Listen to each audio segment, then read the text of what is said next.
Ok, c'est parti. Allez, pourquoi pas. Salut. Ça fait longtemps qu'on s'était pas vu. Hein. Bah ouais, que veux-tu?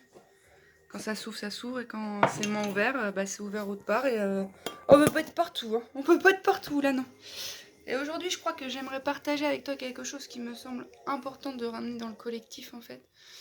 Et que je crois que je répète assez souvent en fait. Mais j'observe tous ces mécanismes inconscients mis à l'œuvre pour pas que se révèle l'information dont qu'il nous est proposé d'avoir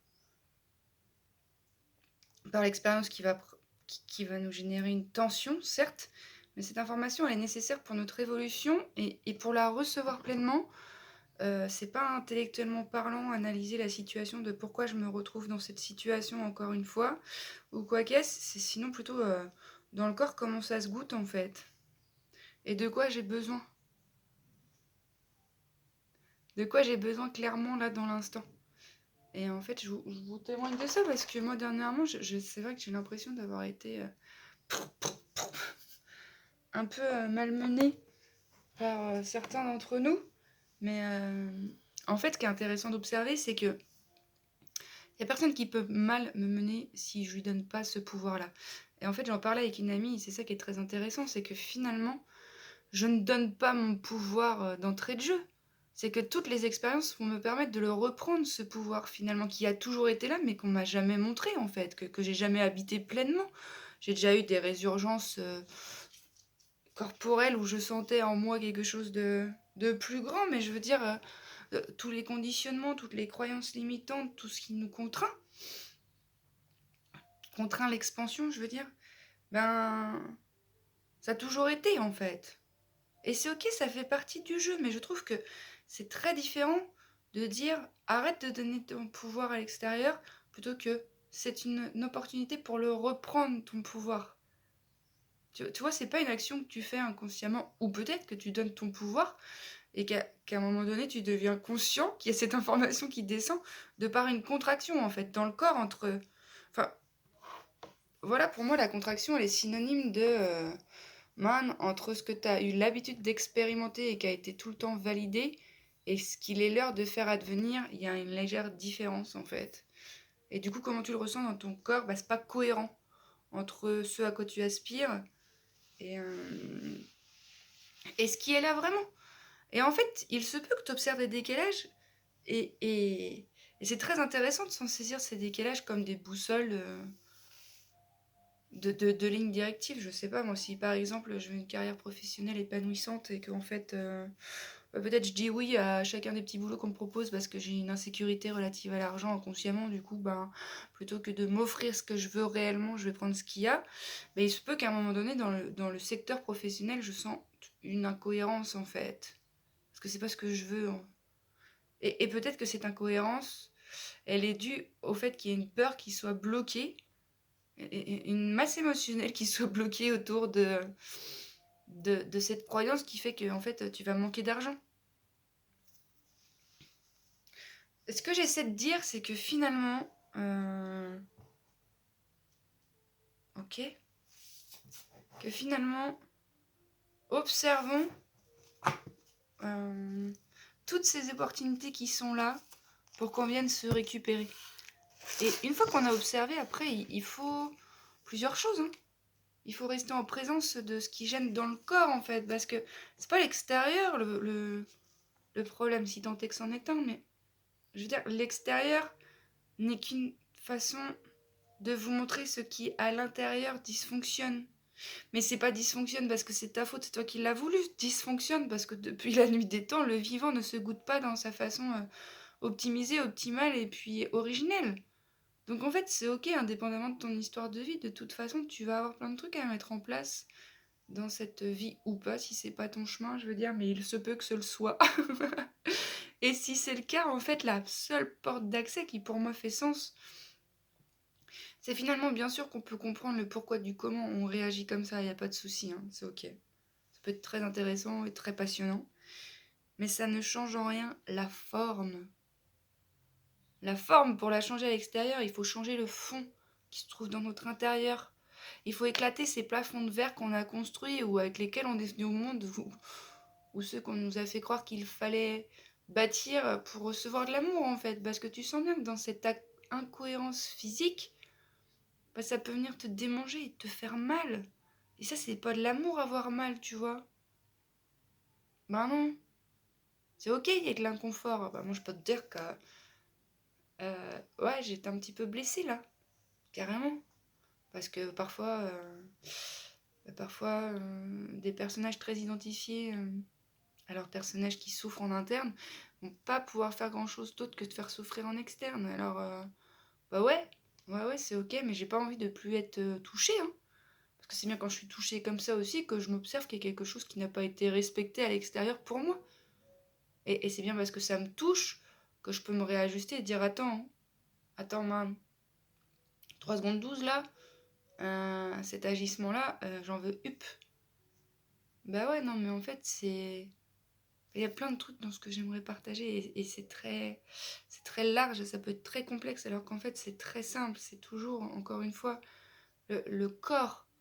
Votre corps n'est que le témoin de ce qui se goûte dans votre source originelle, tu vois. Et s'il y a une contraction dans le corps, c'est qu'il y a une incohérence entre l'élan originel qui voudrait se goûter d'une certaine façon et ce qui est mis en place et ce qui se fait vivre.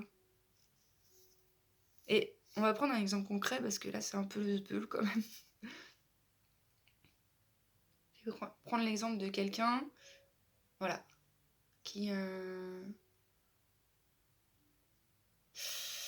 qui est avec une amie ou son compagnon, qu'importe, qui est en relation avec quelqu'un, et en fait, par exemple, j'aurais besoin dans l'instant d'être sécurisée, en fait, parce que je suis pas en capacité de le faire moi-même et c'est ok.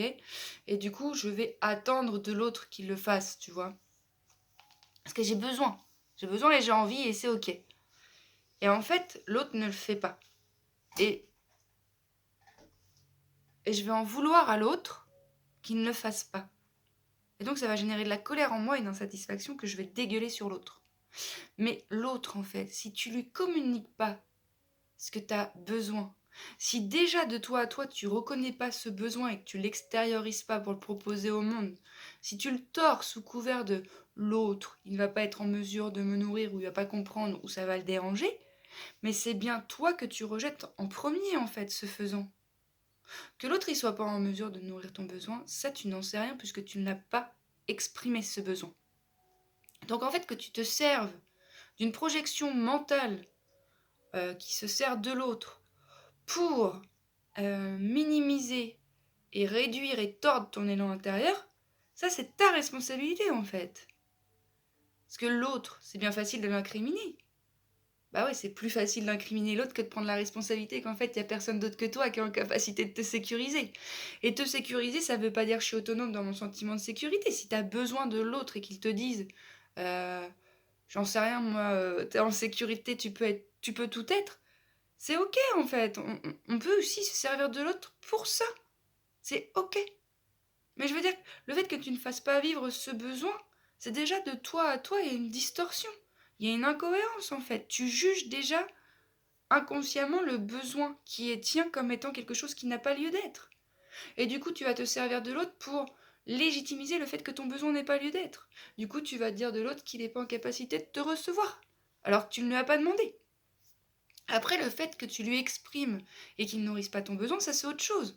Mais ça c'est autre chose dont je ne vais pas parler là tout de suite maintenant parce que j'observe qu'en fait, bien souvent, on a des besoins, mais bien évidemment qu'on n'a pas appris à communiquer, c'est ok, sauf que ça s'apprend là en fait. Là, tu peux apprendre.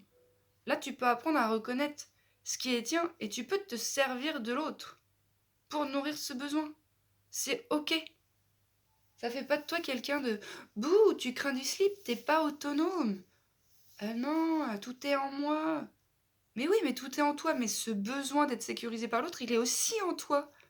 Donc pourquoi tu voudrais le tordre sous couvert de compréhension mentale? Mais c'est encore une fois le mental qui te joue euh, un sacré numéro, ou qui te joue une pièce de théâtre. Je sais pas trop si ça se dit. Mais je veux dire, à quelle heure, sous couvert d'une compréhension ou d'une projection sur l'hypothétique réaction de l'autre, tu ne fais pas vivre ce qui est là? C'est ouf, t'as vu comment ça malmène ça? Et comment, une fois qu'on se malmène, ben, on expérimente quelque chose d'inconfortable, en fait. C'est incroyable, en fait. À quelle heure on fait passer l'autre avant soi? Et moi, je te parle de ça parce que c'est un peu... je pense qu'elle est beaucoup moins active qu'avant, tu vois, mais il m'est arrivé, il m'arrive encore des fois de servir l'autre avant moi. Et du coup, je me dis, mais man, en fait, à quelle heure, en fait? À quelle heure c'est l'autre qui prime sur moi? Et même si je peux comprendre que l'autre ne soit pas en mesure de recevoir ce que je lui propose, parce qu'inconsciemment, ou parce que machin, il vit ce genre de choses, n'en demeure pas moins que moi, j'ai le droit d'avoir certaines exigences dans mes échanges énergétiques, dans mes relations. Et j'ai le droit d'observer qu'en fait, dans certaines relations, bah, c'est pas ce qui est au rendez-vous. Et plutôt que de me tordre pour m'adapter à la relation, parce que ça fait du bien d'être en lien, il y a une araignée de 12 mètres là qui... c'est pas grave. Non, en fait, au même titre, t'as le droit au meilleur. Et le meilleur, en fait, il est déjà en toi, dans le sens où tu sais déjà ce que tu veux et ce que tu veux pas. Ou si tu ne sais pas, tu vas avoir à rentrer en relation avec les autres, ça va s'affiner ce que tu veux ou ce que tu veux pas, tu vois. Enfin, je veux dire, bien sûr que avant de goûter certaines choses, tu ne sais pas ce que tu veux. Parfois, c'est ça. Bah, dans une relation, je suis désolée, moi, je sais pas ce que je veux avant d'observer ce que je veux pas, tu vois. Alors après, il y a des choses que je veux, vraiment, que je sais, tu vois. Que ce soit authentique, sincère et profond, complètement déjanté, foufou et rigolo et joyeux, en fait, tout simplement. Ça, c'est ce que je veux, tu vois. Ce sera peut-être pas toujours le cas, mais qu'importe. Mais si en face, je me mets en lien avec une personne qui me propose complètement autre chose, bah, est-ce que, sous couvert, si je dis ça à la personne et que je romps le lien ou je me réajuste, sous couvert de je peux potentiellement le blesser, je fais taire ce qui est en moi? Ou est-ce que je continue... Enfin, et du coup, ce faisant, je continue à me blesser moi en interne parce que ce qui m'est proposé ne m'est pas favorable? Ou est-ce que je me réajuste à ce que je veux et je m'exprime en fait? Et j'exprime à l'extérieur de moi ce que je veux. Et j'incrimine pas l'autre en fait. Tant que l'autre n'est pas en capacité de savoir ce que je veux parce que je lui ai pas dit, comment veux-tu qu'il se mette à mon service en fait? Quand même, l'araignée est passée de 12 mètres à 13 mètres là. Ou c'est parce qu'elle se rapproche, tu l'as vu ma paupe? Bah ouais, en même temps, on peut voir que ça. C'est ok. Mais voilà, en fait, c'était quoi le truc de cette vidéo? Je sais plus. Mais il y a que toi qui es responsable de la réalité extérieure. Alors oui, des blocages, on en a tous, des blessures, on en a tous, mais est-ce que tu peux observer que les tensions qui sont dans ton corps, elles sont nulle part à l'extérieur de ton corps? Est-ce que tu peux, dans ce moment de tension, rester présente à ce qui se goûte dans ton corps? Mais vraiment sans essayer de comprendre quoi que ce soit, parce que dès lors que tu essaies de comprendre, t'es plus au contact même de la substance qui veut s'échapper par ton corps, qui veut se libérer. Et c'est ça en fait, on a besoin de libérer certaines choses. Ça se fait tout seul, hein, les expériences, je veux dire, qui te permettent de libérer certaines choses. C'est l'intelligence du vivant qui les fait vivre, tu vois. C'est pas toi qui te dis, allez, oh, aujourd'hui je suis prête pour libérer ça, je vais aller confronter ça. Bien sûr que tu peux, si tu es activé et que tu sens qu'il y a des espaces dans lesquels il serait bon de décharger, tu peux. Mais d'autres configurations, en fait, où c'est pas toi qui dirige, c'est pas toi qui contrôle. Toi, tu peux savoir si oui ou non t'es toujours en tension. Si tu l'es pas, t'offrir un espace pour t'apaiser, tu vois. Ah, il y a plein de choses, il y a plein de choses. Mais là, je veux dire, si vraiment je clarifie très rapidement, parce qu'en plus, je vois le temps qui défile, c'est exprime tes besoins. Il n'y a personne d'autre que toi qui sait ce dont tu as besoin. Aujourd'hui, tu es adulte, aujourd'hui, tu es libre de nourrir tes besoins. Aujourd'hui, tu n'as plus aucune personne qui te dit que tu n'as pas le droit. Tu as peut-être des conditionnements et des croyances limitantes, c'est ok de les reconnaître, de les recevoir, mais c'est ok de vouloir autre chose en fait. Et après, une fois que tu veux autre chose, il faut que tu mettes autre chose en place en fait. Le vouloir, il suffit pas, hein. Ah non, après, il y a la mise en action, hein, qui est essentielle pour la transformation en fait. C'est comme si je savais qu'avec les mêmes ingrédients qu'un gâteau au chocolat, je pouvais pas faire un gâteau vanille, et que je voulais faire un gâteau vanille, mais je changeais pas mes ingrédients. À un moment donné, il faut passer à l'action, tu vois. Ah non, il faut que je me débarrasse de ces ingrédients pour faire de la place pour en recevoir d'autres. Puis après, il faut que j'aille chercher les autres ingrédients, tu vois. Enfin, laisser disponible l'espace pour qu'autre chose advienne, en tout cas. Je vous montre Maïtika quand même. Maïtika. Je sais pas si tu la vois. Elle est énorme, hein. Mais je sais pas c'est quel appareil qui. Voilà, t'as le bonjour de Maïtika, t'as le bonjour de Popiette. Popiette. Bord de la table. Et voilà, j'espère que cette vidéo aura éclairé certains angles morts. Parce que c'est tout ce que je souhaite. Et si t'as des questions ou quoi, si tu veux que j'aborde autre chose, t'hésites pas. Parce que moi j'ai l'impression que je pourrais faire une vidéo de 3 jours. Mais avec mon pauvre téléphone de marde. Moi j'ai pas assez de mémoire pour faire une vidéo de 3 jours. Puis j'ai pas non plus forcément envie de passer 3 jours devant l'écran. Mais voilà, moi j'ai à cœur d'accompagner. Donc si jamais, bah, t'hésites pas. Et puis j'imagine que d'ici là, il y a d'autres informations qui me traverseront et qui voudront se déverser dans l'espace public. Ah ouais, faut trop que je te témoigne d'un truc aussi, mais là, c'est plus le moment parce que j'ai que 16-23 et que là, c'est 16-4. Donc plus tard. Je te remercie. Vraiment, prends soin de toi. C'est la meilleure chose que tu peux faire pour servir le monde, en fait. Prends-toi en charge. Voilà. Poupette, elle veut manger Maïtika. Allez, tchou tchou.